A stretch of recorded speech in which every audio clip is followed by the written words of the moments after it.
Bonjour, je suis ravie de vous retrouver dans une petite vidéo qui changera un petit peu des formats habituels. J'espère que ça vous plaira parce que j'avais envie de vous parler de l'intolérance au gluten et plus particulièrement de la maladie cœliaque. Si cette vidéo vous intéresse, suivez-moi. Voilà, je voulais quand même faire le point sur cette dite maladie cœliaque que l'on confond généralement avec les intolérances légères au gluten. Et c'est pour ça que je voulais apporter quelques précisions parce que souvent on me dit mais alors c'est une allergie, c'est parce que tu fais un régime, voilà, alors ça c'est le genre de truc qui me... c'est par mode, ouais, alors là ça me rend complètement dingue. Je pense que... Voilà, c'est pas par plaisir en fait, quand on apprend qu'on est cœliaque, que l'on passe pas mal d'années avant de mettre un mot sur ces problèmes digestifs. En fait, il y a plein d'étapes avant d'arriver à dire madame, vous êtes cœliaque et vous ne pouvez pas manger de gluten. Alors pour commencer, qu'est-ce que c'est le gluten?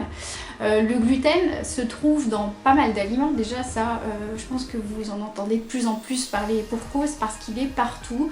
C'est une petite pellicule qui englobe les céréales que vous retrouvez notamment dans le seigle, l'avoine, le blé que l'on retrouve partout et bien entendu l'orge. Voilà.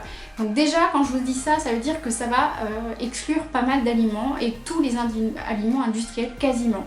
Bien entendu ça concerne le pain, les pâtes, les gâteaux, tout ce qui va être à base de farine de blé. Et puis il y a plein d'autres farines qui vont, ou colorants qui vont rentrer en ligne de compte. Ça c'est la première chose, c'est quoi le gluten? La deuxième chose, c'est quoi une maladie cœliaque ou c'est quoi une intolérance, une vraie intolérance au gluten?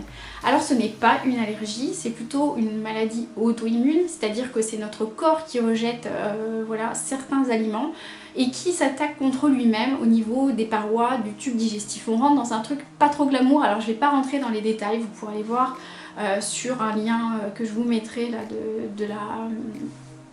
de la sauce dans laquelle je dépends et qui parle très bien de la maladie cœliaque. Voilà, en fait c'est une maladie qui déjà, j'aime pas le mot maladie parce que ça fait tout de suite oh mon dieu je suis malade, non, c'est une maladie dans le sens où si on fait pas ce qu'il faut, elle va nous poser des problèmes, c'est-à-dire de l'ostéoporose, donc ça c'est quand les os se décalcifient, ça veut dire une fragilité osseuse, ce qui est mon cas, des troubles digestifs et Dieu sait que c'est compliqué voilà, quand on a ce type de problème, d'oser sortir, d'aller manger à l'extérieur, dans les restos notamment, d'aller chez des amis parce que généralement on dit non mais c'est bon, il n'y a pas de gluten, j'ai vérifié. Sérieusement en fait c'est qu'on doit vraiment faire super attention à ce que l'on mange, tout simplement parce que derrière il y a des problèmes digestifs. Je rentre là aussi dans des trucs pas glamour, mais les trucs digestifs en fait c'est plutôt un peu comme des gastro à chaque fois. Moi ça va beaucoup plus loin parce que ça touche aussi tout ce qui va être parois digestives au niveau de la bouche, donc c'est beaucoup d'aft et c'est mon quotidien, voilà, donc c'est pas rigolo. Je fais gaffe également à tout ce qui va être contamination croisée, c'est-à-dire par exemple faire cuire des pâtes normales puis refaire cuire sans rincer, sans rien faire, des pâtes sans gluten. Ça n'a aucun intérêt puisqu'il y aurait une contamination croisée. Idem si je coupe du pain sans gluten avec le couteau qui a servi à couper du pain normal. Voilà pour vous donner un ordre d'idée de qu'est-ce que c'est un quotidien d'une personne qui est cœliaque. Ce n'est pas un caprice, ce n'est pas non plus une allergie et ce n'est pas non plus un phénomène de mode. Les toubibs voilà, le disent régulièrement. Ne vous cassez pas la tête à faire un régime sans gluten si vous n'êtes pas intolérant, diagnostiqué cœliaque, pour plusieurs raisons. La première chose, c'est que le gluten en lui-même, à petite dose, il n'est pas dangereux, c'est-à-dire dans les doses que l'on retrouve au quotidien. Deuxième raison, c'est que à force d'exclure le gluten, si vous n'êtes pas intolérant au gluten, et je ne suis en aucun cas médecin, ni nutritionniste, ni rien du tout, je suis uniquement là, moi, avec mon histoire, voilà, si vous allez exclure le gluten, vous allez vous prendre la tête pour rien. Parce que, en fait, ça demande une logistique absolument drastique, et votre corps va limite s'habituer à ne plus manger de gluten et le jour où vous allez lui en donner, il ne va pas comprendre et vous allez pouvoir déclencher des troubles digestifs que vous n'aviez pas à l'origine. Donc si vous avez l'impression que vous avez des troubles digestifs, faites-vous diagnostiquer.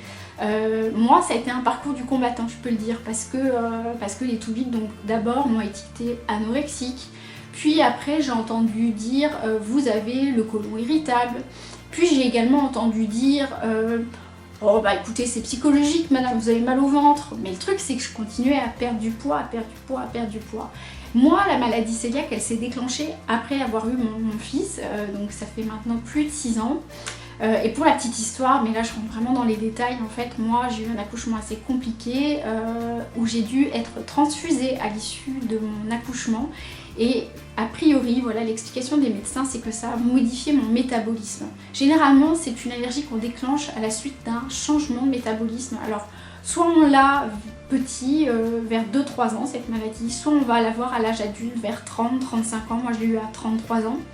Soit on va l'avoir encore un peu plus tard, à plus de 60 ans. Voilà, moi je me suis regardée sur les infos sur la VIAG, donc la sauce dont je fais partie, parce que j'avais besoin de comprendre. Moi, ça m'est donc arrivé vers 33 ans. Ça fait donc maintenant plus de 6 ans que je vis avec et que je vis très bien avec. Je dois juste faire gaffe, faire des examens assez régulièrement pour vérifier que au niveau de mes parois digestives ça va, parce que j'avais eu aussi des problèmes de cet ordre-là. Et puis évidemment faire gaffe à ce que je mange au quotidien, mais ça me permet aussi d'avoir un équilibre alimentaire plutôt correct. Évidemment j'introduis tous les légumes, la viande, le poisson, les œufs, je peux manger tout ce que je veux. Il m'est fortement conseillé de réduire, voire d'exclure le lait de vache, et je sais qu'à chaque fois que je mange du lait de vache, notamment voilà, tout ce qui va être lait introduit dans des aliments, je ne le supporte pas et ça me déclenche des troubles digestifs très importants. Donc du coup, les médecins qui m'avaient diagnostiqué la maladie cœliaque m'avaient dit il va falloir exclure le lait. Oui, j'en suis arrivée là. Donc le lait, je l'ai subtilisé par un petit peu de lait de brebis, un petit peu de lait de chèvre, du lait d'amande qui n'est pas la même chose que le lait à proprement parler. Et puis le calcium, on peut le trouver dans différents légumes comme certains choux, comme dans les épinards. Voilà, on peut le trouver dans les aliments, dans certains fruits. Donc il n'y a pas que le lait qui peut apporter du calcium, il y a plein d'autres sources dans l'alimentation. Je serais ravie, moi, si vous avez des questions, voilà, de répondre à vos questions. N'hésitez pas voilà, à me les communiquer dans la barre d'infos. Je vous raconterai, parce que je peux vous raconter mon vécu. Ça fait plus de 6 ans, comme je vous le disais. Je vous dirai également ce que j'aime bien manger dans les bons produits sans gluten, parce qu'ils ont... Ouais, c'est vrai que l'industrie alimentaire a surfé sur la vague du sans gluten et balance sur le marché pléthore de produits qui valent une blinde. Perso, j'ai peu de produits sans gluten à proprement parler. J'achète du pain sans gluten de la marque Gémus et ça doit être à peu près un des seuls aliments sans gluten que j'achète, parce que les autres aliments sans gluten que nous vendons dans l'industrie est bourré d'autres choses pour compenser le manque de gluten, notamment du sucre, notamment du gras, et qui sont ni des bons sucres ni des bons gras. Donc j'ai tendance à dire voilà, que je mange plus sainement maintenant que j'ai le diagnostic, tout simplement parce que je fais beaucoup de choses par moi-même et j'essaye de manger comme tout le monde le plus sainement possible, ou du moins du mieux que je peux. Voilà, je voulais m'éclaircir voilà, par rapport à ce sujet-là, parce que je sais que nous sommes nombreux et nombreuses à être concernés par cette problématique. Je voulais vous donner voilà, mon ressenti, mon petit témoignage. Je serai prête à répondre à vos questions, donc n'hésitez pas, si vous avez des questions, à me les mettre en dessous. Je relais relativement souvent sur mes réseaux des trucs que je mange sans gluten, des produits qui sont bons et qui sont sans gluten naturellement. Donc n'hésitez pas à me rejoindre sur mes réseaux sociaux. J'espère que ce petit format de vidéo vous aura plu. Si vous avez envie d'en savoir plus, n'hésitez pas, je serais ravie voilà, de vous faire je pense une vidéo sur les produits sans gluten qui sont véritablement bons. Dites-moi si ça vous intéresse en barre d'infos. N'hésitez pas à liker cette vidéo si elle vous a plu, à me rejoindre, à vous abonner sur ma chaîne. Les fêtes de Noël approchent, alors prenez grand soin de vous et puis je vous dis à très vite pour une prochaine vidéo. Je vous embrasse en attendant.